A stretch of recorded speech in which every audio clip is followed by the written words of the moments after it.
अस्सलाम वालेकुम, मैं हूं सैयद मोहम्मद एजाज़। आप देख रहे हैं हुज़ैमा इकराम एंड एजाज़ का YouTube channel.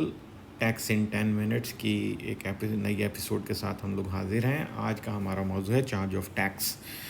Chapter 2 of the income tax ordinance जो है वो चार्ज ऑफ इनकम टैक्स को डील करता है, जिसमें चार्जिंग सेक्शन जो है वो सेक्शन 4 है, जो कहता है tax on taxable income.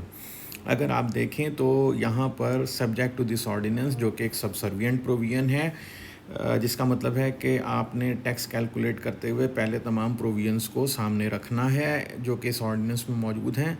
Income tax shall be imposed for each tax year at the rates or rates specified in division 1 or 2 of part 1 of the first schedule as the case may be on every person who has a taxable income. सो यहाँ पे मैंने blue और red किए हुए हैं वो तमाम terms जो जानना ज़रूरी हैं, जैसे इनकम टैक्स या टैक्स क्या होता है इस ऑर्डिनेंस के तहत, टैक्स ईयर क्या है, पर्सन क्या है, टैक्सेबल इनकम क्या है। ये चीज़ें हमें मालूम होंगी तो फिर जाके हम जो है फर्स्ट शेड्यूल के डिवीज़न 1 और 2 ऑफ पार्ट 1 जो है उसके रेट्स लगाएंगे उन चीज़ों पे, टैक्सेबल इनकम पे फॉर टैक्स ईयर। तो जो है वो आपके पास टैक्स चार्जेबल निकल आएगा, और उसमें से जब हम टैक्स क्रेडिट्स निकाल देंगे और जो है टैक्स पेड निकाल देंगे तो फिर हमारे पास जो है वो टैक्स लायबिलिटी निकल आएगी। सो यहाँ पे अगर आप देखें तो जो चीज़ें हमें जानना ज़रूरी हैं सेक्शन 4 के तहत, वो सबसे पहली चीज़ है कि इनकम टैक्स या टैक्स क्या है, टैक्स ईयर क्या है, पर्सन क्या है, इनकम टैक्सेबल इनकम क्या है और इनकम क्या है।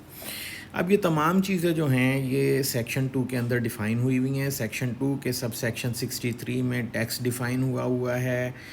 68 में जो है वो सब सेक्शन 2 की जो क्लास 68 है उसमें टैक्स ईयर है, क्लास 42 में पर्सन है, क्लास 64 में टैक्सेबल इनकम है और क्लास 29 में इनकम है। सो अगर हम इन तमाम चीज़ों को सब सेक्शन 2 में जाके देखें तो जैसे इनकम जो है दैट इंक्लूड्स, अब ये जो डेफिनेशंस होती हैं वो दो किस्म की होती हैं, एक होती है इंक्लूसिव और एक होती है एक्सक्लूसिव। जहाँ पे जो है वो मीन्स जो है वो यूज़ हुआ हो, इसका मतलब होता है कि ये एक्सक्लूसिव है, ठीक है। और जहाँ पर इंक्लूड्स यूज़ हुआ हो, इसका मतलब होता है इसका जो है एवर एक्सपेंडिंग स्कोप है, तो ये इंक्लूसिव कहलाती है, ठीक है। और जो एक हाइब्रिड डेफिनेशन होती है जो inclusive as well as exclusive या exclusive as well as inclusive होती है, जैसे कि ये टैक्स की डेफिनेशन है कि tax means any tax imposed under chapter 2 and includes. Now this is inclusive as exclusive as well as inclusive. So ये हाइब्रिड डेफिनेशन है, और ये जो है मींस टैक्सेबल इनकम, ये एक्सक्लूसिव है, ठीक है जी। सो अब अगर आप देखें तो जो इनकम की डेफिनेशन है वो कहता है कि income includes any amount chargeable to tax. अब any amount chargeable to tax under this ordinance आ गई, any amount that is subject to deduction और कलेक्शन जो है अंडर सेक्शन 148, 150, 152, 153, 54, ये एक्चुअली तो चैप्टर 10 और 12 हैं। उसके बाद जो है आपका जो है वो आ जाता है कि any amount that is treated to be income under the any provisions of this ordinance. And सबसे इम्पॉर्टेंट जो एक और चीज़ है कि एनी लॉस ऑफ इनकम, यानी अगर आपका लॉस है तो वो भी आपकी इनकम की डेफिनेशन में शामिल है। टैक्स के बारे में बात करें तो tax means any tax imposed under chapter 2। Chapter 2 जो है वो मैंने आपको बता दिया, ये चैप्टर 2 है आपका। चैप्टर 2 जो है उसमें सबसे पहला सेक्शन ही चार्ज ऑफ टैक्स है।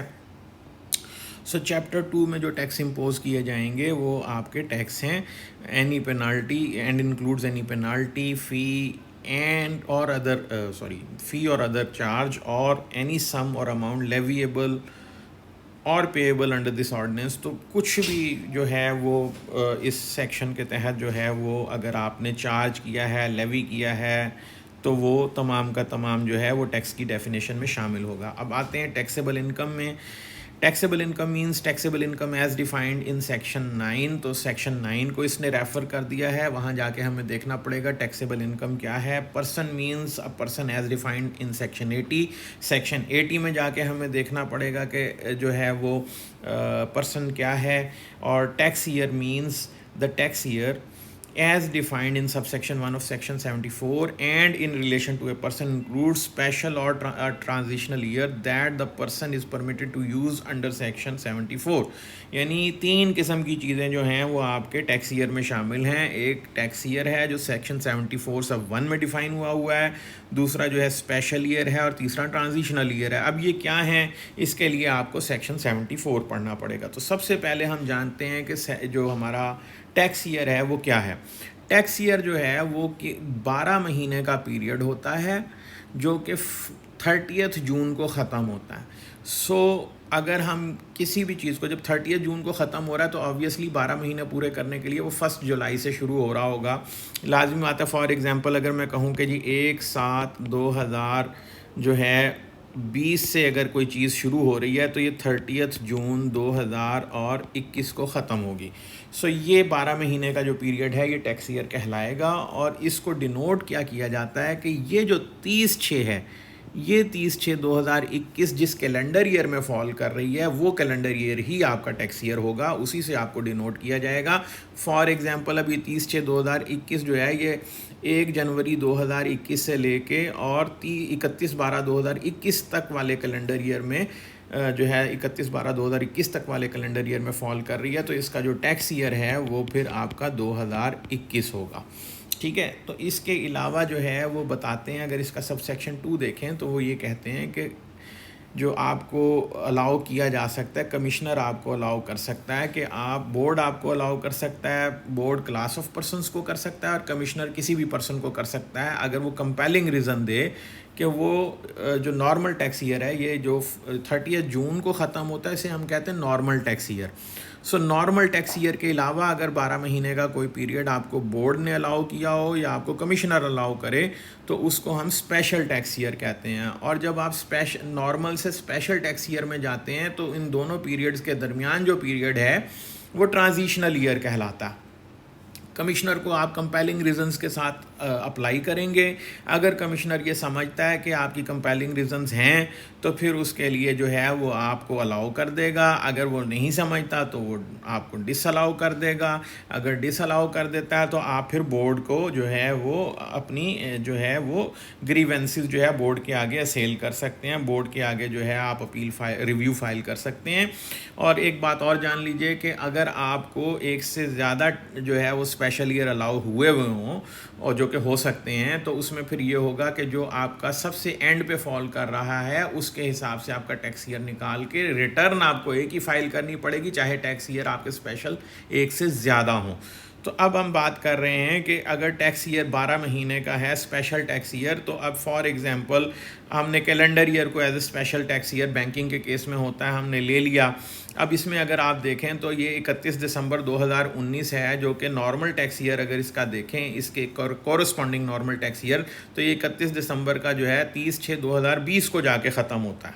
ठीक है, 30/6/2020 को जाके ख़त्म होगा। अब ये 30/6/2020 को हम देखेंगे ये किस कैलेंडर ईयर में फ़ॉल करता है, तो ये जिस कैलेंडर ईयर में फ़ॉल करता है वो कैलेंडर ईयर है 1 जनवरी 2020 से लेके 31 दिसंबर 2020 तक। सो हमारा टैक्स ईयर जो है वो इस कैलेंडर ईयर के लिए, इस स्पेशल ईयर के लिए, जब हम कैलेंडर ईयर को स्पेशल ईयर यूज़ करें जो कि मतलब 31 दिसंबर 2019 को ख़त्म हो रहा है, तो हमारा टैक्स ईयर जो है वो 2020 होगा। अब आपके पास ऑप्शन है कि आप जो है वो नॉर्मल ईयर से, नॉर्मल टैक्स ईयर से जो है वो आप स्पेशल में आ सकते हैं और स्पेशल से नॉर्मल में आ सकते हैं। ठीक है, यहाँ से इधर आ सकते हैं और इधर से इधर आ सकते हैं, कुछ भी कर सकते हैं आप। तो इसके लिए जो है वो क्या होगा, फॉर एग्ज़ाम्पल अगर आपका जो है नॉर्मल टैक्स ईयर था वो 30/6/2019 को ख़त्म हो रहा था, तो ये टैक्स ईयर 2019 हुआ आपका।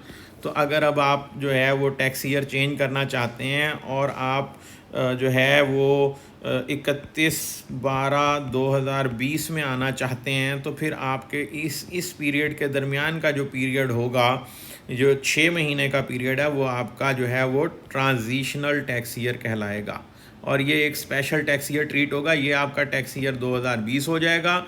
और 21 हो जाएगा, और ये आपका टैक्स ईयर जो है वो 2020 होगा। सो उम्मीद है आपको ये अच्छा लगा होगा, पसंद आया होगा। अगर आपको ये लेक्चर पसंद आया है तो हमें लाइक करना, सब्सक्राइब करना मत भूलिएगा। अगर आपका कोई सवाल है तो आप हमसे जो है वो कमेंट्स में कर सकते हैं। चूँकि मेरे 10 मिनट पूरे हो गए हुए हैं, बल्कि 20 सेकंड्स ऊपर ही निकल गए हैं, सो इसलिए नेक्स्ट वीडियो तक के लिए इजाज़त दीजिए। अल्लाह हाफ़िज़।